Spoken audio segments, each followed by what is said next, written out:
Hello and welcome to Sips by the Well. I am your host, Janelle, and today I have a super special guest for you, my sister in Christ, Stephanie. Stephanie, say hello. Hello, everybody. Stephanie is here to share her journey and her battle with depression and how God, just like it says in Genesis 50:20, what the enemy meant for evil, God flipped it right around and he used it for good. So go ahead and tell us a little bit about yourself, Stephanie. So, my journey started my late teens, early 20s when I found myself super depressed, and I didn't really have a reason for per se. I had absolutely no self worth, and I surrounded myself with friends and boys that did not feed life into me. Of course, my parents fed life into me and my grandmother. But when you're a teenager, that's your parents and your grandma's like, oh, well, you have to say that, whatever. Yeah. So, not that it didn't mean anything, but my friends, when you're a teenager, those are who you put, you know, if your friends say you're cool, then by golly, you're cool. And I didn't have the best of people around me aside from my family, and I just found myself depressed, and I got down deep in the trenches, and I didn't even know how I slipped and fell in there, really, because when people would ask me, why are you so depressed? I didn't have an answer. I just knew that it got so bad that it got to a point of I didn't want to live. I had no self-worth, no motivation to live, no motivation to keep going. I just thought that this is my life and it sucks and I don't want to be here. And I knew that taking myself out was not the answer. I had already lost one person in my life to it, so I knew the impact of it, and I knew that was not the answer. And every time I wanted to, I had the plan. I knew how, where, when, what. Didn't know the why, but I knew that I wanted to. But there was always a roadblock. On the days that I wanted to take that curve, it was like there was construction and there was some reason I couldn't go that way. And it took me a long time before I realized that was God being like, nope, you're not doing that. And the I had went to counseling after, because my parents knew absolutely nothing. They knew that I'm sure they knew that I was depressed, but I never wanted to talk about it. I tried my best to hide it. And it wasn't until a guy that I was dating at the time found some damage to my wrists. I'll just say it that way. Um, and he tried to throw me off of his second floor, the balcony off of his second floor apartment, and told me that he was going to call my mom and tell her to come pick her trash up. So Wow. I that, mean, I'm sure that made you feel a lot better. yeah, that really showed me that that's all I am, is just trash. And I assume he called my mom, because my mom right after that um, came to the rescue and knew that something had happened. I don't remember if I called or he called. I don't remember, because that was a lot that day. Um, and then my parents took me to counseling and then connected me with another person that I lost to suicide later. But he was my person that could truly see me and be there for me, and that my parents knew that I would talk to him. But then when I went to counseling, their answer was, well, you have parents that love you. Why are you so depressed? Why are you being a bratty kid? So that told me that my depression didn't matter. My feelings didn't matter. And I remember telling my parents I'm not going back there. Now, I'm not saying don't try counseling. Counseling works great for a lot of people, but it's a matter of finding the right counselor for you. So I am not at all saying just scrap counseling because it didn't work for me, so it ain't going to work for you, because it does work for many, many, many people. But it's about finding the right counselor that can be there and hear you and you hear them. But I told my parents I'm not going back to that place, and so that left me with one person that I could talk to, that I would talk to anyways. And uh, what do I do then? Because that guy that I was talking to, he was great. He was one of my very best, most closest friends that I knew he had me. But at the same time, I wasn't going to put all of the weight of my depression on him because I knew how much he cared. And that leads to a very lonely road. And I remember crying on the floor one night around 3 o'clock in the morning. And I was just crying and pleading with God, and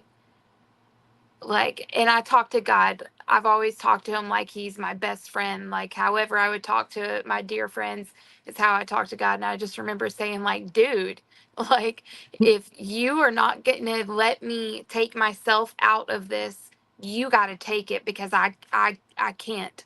Every way that I've tried, you won't let me. So if you want me to stay here, dude, you got to take this. And I just remember being so, not mad at God. I don't think I've ever truly been mad at God like that.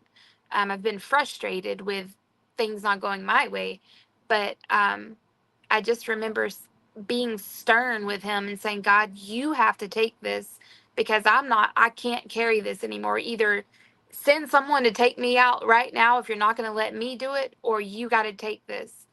And I remember crying myself to sleep on the floor of my bedroom, and I woke up, and I remember thinking, it was a few weeks after that that I realized, like, I haven't thought about, like, what life would be like if I wasn't here anymore. So it wasn't like a lot of switch just flipped and then all of a sudden everything was sunshine and rainbows, but it was like he quietly just took it away and then let me realize that I wasn't carrying it anymore. Um, which I'm is going to stop you real fast. So, mhm, would you say that depressed people or people with no self worth usually surround themselves with people um, that foster that feeling? Like you don't feel worthy of good people, so you don't really seek out good people. Because I know that when absolutely. I, like looking back on my life when I felt worthless, and then I kept saying, like, why do I keep attracting these type of people and this and that? And it was actually like we attract what we are. So we Yeah. attract, the level of person that we are. How lucky for you to have parents and a grandparent that did speak life into you, because that Yeah. was probably the thread that you were hanging on by. And then of course, because your parents, I'm assuming, are who told you who the Lord was and raised Yes. you in that way. So Yeah. that was something that also was a firm foundation. But I also believe that sometimes, even though you weren't surrounded by good people, sometimes God allows that just so that we get so low that we actually cry out to him, that like Yeah. he wants us to want him so bad, just like we have that desire to be wanted and to be needed. So Yeah. does he. I mean, he put it in us. And so that's awesome that you cried out to him and like he just changed that for you. But Yeah. like you said, it's not a light switch. It doesn't just happen all at once. Right. But and so how old were you at that time? At that time, I was, hmm, probably probably 20. Okay, so you were already out of high school. Yeah, yeah, I was out of high Okay. school at that time. Okay. Yep. Yeah, it was the really bad depression got um like the back half of my senior year, and then that first couple of years out of high school, and that happens for a lot of people because you're new out of high school and you've got the whole world, and like, where do you turn, where do you go, who are you surrounding yourself with, because it's no longer just the people that you're in a class with, it's you got the whole world, and where are you going to Right. turn. And that's kind of, I guess, where I was. It was just like, I didn't know. And on touching on what you said about who you surround yourself with, um my dad is like, I'm a daddy's girl, so my dad has like always been my hero, and I always accepted less from potential husbands. I've always dated to marry, as you should, and I always put up with way less because nobody's ever going to treat me the way my dad treats my mom, because my dad is just like, he's the the best that there is. And so I can't set myself to accept that because that's never going to happen, but it could. But I accepted way less for so long and accepted all of the crap boys because I just said, well, I'm used to my dad and no one's going to treat me like my dad treats my mom. That just isn't ever going to happen. Um, but it Yeah. could.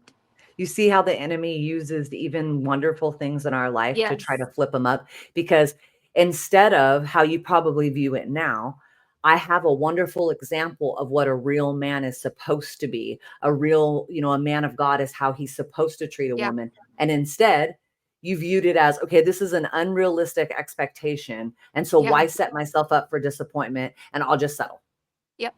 That's what I But I did know for you so know long. now that's why you're being patient and that's why you're Yep. waiting, because you know that God has someone handpicked for you that will treat you like your dad treats your mom, and with the utmost respect and love and adoration Absolutely. as you deserved. Yep.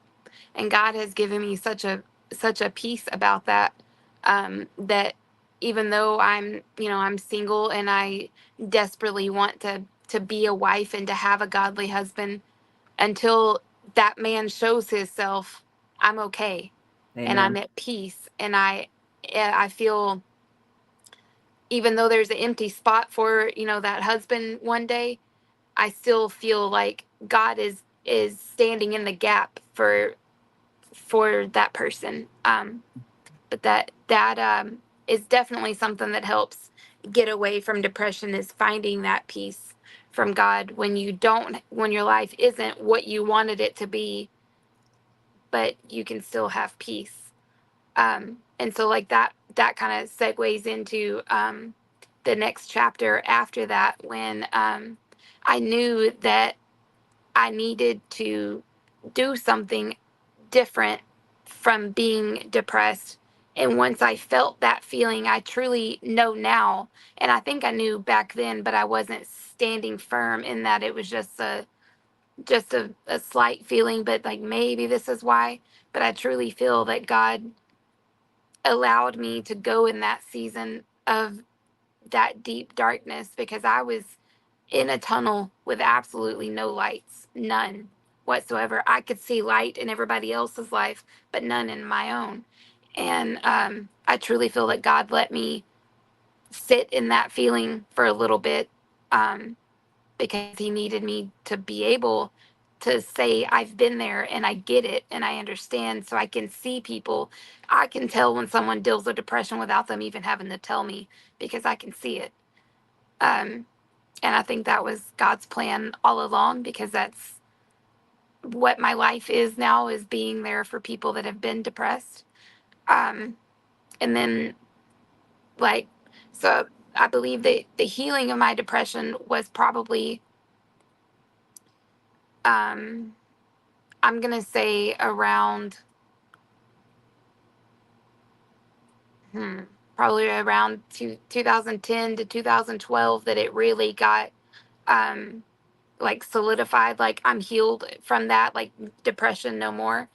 And then in 2014 is when I got diagnosed with MS. And the very first thing the doctor said is, we got to get you on antidepressants because you're going to be depressed. I said, no, I'm not going to be, because God healed me of that. And Amen. they were so adamant about, you're going to be depressed. And I knew that that was the enemy being like, no, we're Speaking death not over done. you. Yeah. Yes. And I would tell those nurses, like, no, I am not taking it because God healed me of that. I'm good. Well, your life looks different. In my life, I knew in that moment that my life was different because I woke up. I couldn't even stand. My legs were completely numb. I knew my life was going to be different. But all along, um, as soon as the doctor told me that you have MS, I saw God in the room with me. It was just me and the doctor, and I saw God over in the corner in a chair, in the chair that your visitor sits in, and I saw God sitting in that chair, and He just said, "I got this. Are you gonna trust me?" And so when the doctor said, you have MS, I just said, "Okay." And then he's going over, I don't even know really what he said, but then he went to walk out and he turned around and he said, "You understood that, right?" And I said, "Yeah, I'm good." And that doctor actually came over and sat on the edge of my bed and prayed with me. Oh, And of course, then I started bawling because, you know, if you get a hug from somebody in an emotional moment, then you start crying. right. Um, but like the whole time, every time I started to say like, well, what if this, what if this, what if this, and then I got to do this and I need to do this and I need to do this, but am I going to be able to do this, am I going to be able to, like, what does this look like? And because I'm sitting in the hospital room, I was by myself a lot because my parents were working and I was single, and so I had a lot of time to talk to myself up here. But every time I would go to, I would hear God saying, "Are you gonna trust me?" And it was like each time he said it, it was like he would get fed up with me, like, "Are you gonna trust me? Look, are you gonna trust me? I got this. Are you gonna trust me?" And it was like that's all I would hear from him is just, "Are you gonna trust me?" He wouldn't give me no information of like, I'm gonna give you peace, I'm gonna do this for you. It was just, "Are you gonna trust me?" So I had no choice but to trust God. And now we're almost, it's been 10 years now. And the things that God has done in this season has just been incredible. And I believe that none of it would have ever, my relationship with God the way it is now, the things with the Sunshine Act, having a banner of my Sunshine Act logo behind me, like none of that would have ever happened if, number one, I didn't have MS, and it's forced me to change my life, to change the trajectory of what I was doing. And I wasn't doing anything bad back then, but I certainly wasn't leading with God. God was there, but he was just kind of just dragging along with me. But now God is in front of me and I'm following his lead. And I believe none of that would have ever happened if MS wasn't a thing. Of course, I'm ready for God to heal it whenever He is ready. But I have been given peace with that as well, to just trust God. And if He's going to heal me, He'll do it in His timing, not mine. But He has been healing slow things at a time. Like today, I walk, even though they try to tell me you're never going to walk. I walk better today than I ever have. I can Amen. walk. I walk with the forearm crutch and with my leg braces, but I can also walk without them. Just not super safe, but I can do it. So when I'm at home, I do it. Um, but God is just, when you trust God in, like when I got diagnosed, I was 23 years old, had my own massage business, like I had so many plans, and everything stopped. I can still massage, but I can't do it as my business because I can't exert that much. It's a very physical, demanding job. Um, so like my life is completely different. So I had no choice but to trust God in the things that He has been able to do because I just trusted Him when I had no other choice. Well, I had a choice. I could have just went my own route, Right. but I already did that before, and that led me to depression. So I wasn't going to go that way. And I believe that God let me experience that season of depression because then when MS came, depression was not even a thing. It did not. I've never, sure, I have times that I get tired of being an MS patient and I don't even identify as I'm just somebody that MS just tags along, but Amen. it doesn't lead my life. In fact, I am a little bad, and sometimes I do things that I know I shouldn't do, but I can do them, so I do them. But I'm safe for the most part. For If you ask my doctors, they probably would say no. But um, like I just, at all of what God has been able to do through me, through this season of my life, and because I've had to slow down and everything, my relationship with Him is just stronger than it's ever been in the midst of something that easily could have destroyed my life. My life is completely different. than what I wanted it to be, what I planned for it to be, what I went to school for it to be. It is completely different. But through God, you can have peace, and you can jump on a different train with peace and with joy and with trust, knowing that God is going to steer you in the right way, even though it was not anything you ever wanted or planned. But God can easily lead it for you in a way that is way better than what you could have ever done yourself. So you mentioned the Sunshine Act. Tell us what hmm the Sunshine Act is. So the Sunshine Act, I make it started with these cards that I make, and they say I paint a little. Um, I'm not an artist, but I just paint a very basic sun on it. And then in each card, there are every card has a different quote in them. Like this one says, "You can't turn back the clock, but you can wind it up again and keep going." Um, and then I sign it. "You got this. Love the Sunshine Act." And I leave these everywhere I go. I always have them on me. In fact, most of the time I carry a purse just to be able to have these on me. And I leave them at gas pumps, in the restrooms. I give them to people personally that God leads me to do, which sometimes is very uncomfortable, but I've learned to just embrace it, and they can take it or leave it. And most of the time, it's people that need it that God leads me to give them to. But these are going on 14 years of doing this. And then I make these little sunshine kits, is what I call them. And they have um, just random items in them, like a marble in case you lose yours, because we all do sometimes, a rubber band so you can bounce back after being stretched thin, a balloon to help lift your mood, a candle to be a light in the darkness, and then one of my very favorites is a toothpick to pick out the good even in yourself. And these are given everywhere. That I also leave the cards. And these right here, I know that they have saved lives because I've gotten testimonies of that, and that is um, my ultimate goal in it is to save lives from people taking themselves out. I know you have to be careful how you say that, but I know not People are everybody. struggling with so much darkness that they just don't see another way out. Yes, absolutely. And I know not everybody deals with that. Some people are blessed to never even feel depression at all. Not on it. Not on. Everybody gets sad, but some people can go through their whole life not ever going through a season of pure depression. Um, and Lord bless them for that, because that is a huge blessing.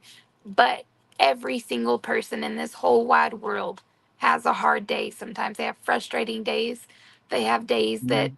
they feel like maybe not giving up on life, but giving up on their dreams or on whatever their plans are because things get hard. And these can touch someone just on a hard day. Um, and God has allowed me to do this for 14 years, and I am just amazed at everything God is doing. I have this banner behind me because we've been going to it more and more and more events. Um, and I love going to events and passing them out, and just because I don't get to see the reaction on people whenever I leave these places. So I never really know if, they just throw them away or whatever. But all I care about is if I do this for 30, 40, 50 years and it only saves one person, it's worth it. But So I love events, what do you mean like events? Where do you go to do the events? any kind of vendor events. We've been going to a lot of events with the American Foundation for Suicide Prevention. And there it is absolutely needed, because most of the people there have been touched by it, if not by themselves, by their family. So things like this really touches them. Basically, any kind of vendor event that I can find, I go and take them. And we set up a big, huge yellow, it's like bursting with yellow and sunshine, and I love it. And at every single event, we have at least 500 of the cards and the kits pass out. And most of the time, I barely buy any of the supplies because God He just supplies people, and it just shows up, and I have 500, and I don't even know how we got that much stuff. I don't even remember packaging that much stuff. Like, it just amazes me how God is moving through the Sunshine Act. So, if people want to help you with the Sunshine Act, like donations Hmm. or like, I know I've seen a couple of times you post on Facebook that you have like an Amazon account where they can go on Hmm. Amazon and purchase the stuff for the little bags and stuff. So Yep. tell the people how you can do that. So I have two ways. Number one, you can do a one-time donation. We do have Cash App and PayPal, and it's just the Sunshine Act. Or we do have a an Amazon wish list that's always updated with the items that we need the most, that we're the lowest on. Um, and then we also have a monthly sponsorship program where, like, say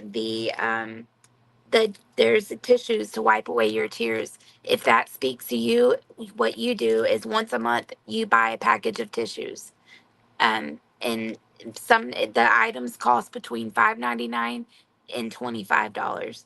And it's just you purchase it once a month, and that's the item that you sponsor. And then that is my biggest prayer right now, is to have a sponsor for every single item. And then the options would just be limitless of what we could do, because we would just have plenty of sunshine on hand, so we could my dream and my prayer is to be able to send a box of 100 to you, or to somebody in Utah, or like to every state, and people pass them out, because I only can go to so many places myself. So one day it's going to happen, that God has put that Amen. It vision. sure will.